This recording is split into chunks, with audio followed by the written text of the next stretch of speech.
सभागार में खींचोखींच भरकर उपस्थित सभी राजभाषा प्रेमियों को मेरा प्रणाम, नमस्कार। सबसे पहले तो मैं राजभाषा हिंदी और भारतीय भाषाओं के जितने भी प्रेमी हैं वो सभी को देश भर में जहां पर भी बैठे हैं वो सभी को बहुत बहुत बधाई देना चाहता हूं, क्योंकि आज दिन है राजभाषा विभाग की स्वर्ण जयंती समारोह। 50 साल पहले 1975 से लेकर 2025 तक की ये यात्रा, जब भारत की आजादी की शताब्दी होगी तब मुझे विश्वास है कि भारत के स्वाभिमान के पुनः जागरण के जितने भी प्रयास हुए हैं वो सभी प्रयासों के इतिहास में राजभाषा का नाम स्वर्णिम अक्षरों से अंकित कर दिया। एक समय था जब राजभाषा विभाग की स्थापना हुई। उद्देश्य यह था कि हमारा प्रशासन हमारे देश के नागरिकों की भाषा में चले।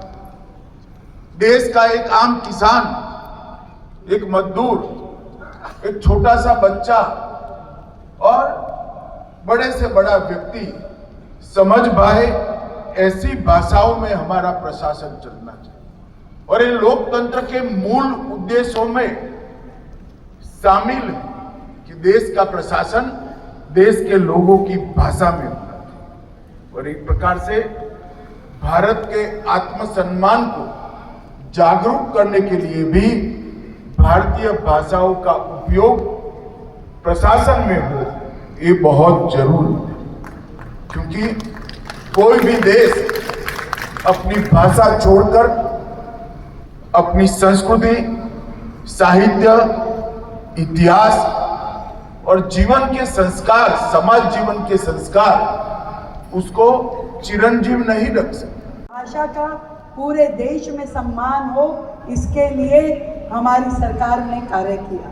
और मुझे अत्यंत खुशी है कि जिस प्रकार से हिंदी भाषा न केवल देश में बल्कि विदेशों में भी उपयोग में आ रही है, इससे हमारा गौरव और अधिक बढ़ जाता है।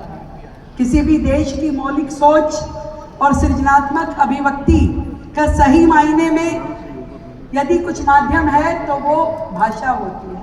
और हिंदी हमारी वो प्रिय भाषा है जो हमारी संस्कृति को, हमारी सभ्यता को और संस्कारों को जोड़ के रखती है। आज ऐसा अवसर जब हम अपनी राजभाषा की आगे की और बढ़ने की गति पे विचार करें तो मैं समझती हूँ कि सरकार ने जो कार्य किए हैं, आदरणीय प्रधानमंत्री जी ने जो कार्य किए, हमारे गृह मंत्री जी ने जो कार्य किए हैं, विशेष रूप से शिक्षा नीति में जिस तरीके से अपनी मातृभाषा में पढ़ाई करने को बढ़ावा मिला है, हजारों हजार लोगों को इससे और अधिक आगे आने का मौका मिल पाएगा। कास्किल गए हुए थे, वहाँ एक अंतर्राष्ट्रीय सम्मेलन हुआ करता था और कास्किल में हमें एक मौका मिला वहाँ स्थापित हुए लाल बहादुर शास्त्री जी के नाम पर एक विद्यालय को जाने की। हमने सोचा था कि वहाँ अपनी ही भाषा पढ़ाया जाता है, और वहाँ जब हम गए और वहाँ पता चला कि वहाँ के जो बच्चे हैं वो हिंदी के प्रति इतना प्रेम दिखाते हैं और हिंदी भाषा सीखते हैं, और वहाँ जो अध्यापक भी हैं वो हमारे यहाँ भी आते हैं हिंदी सम्मेलन में शामिल होने के लिए।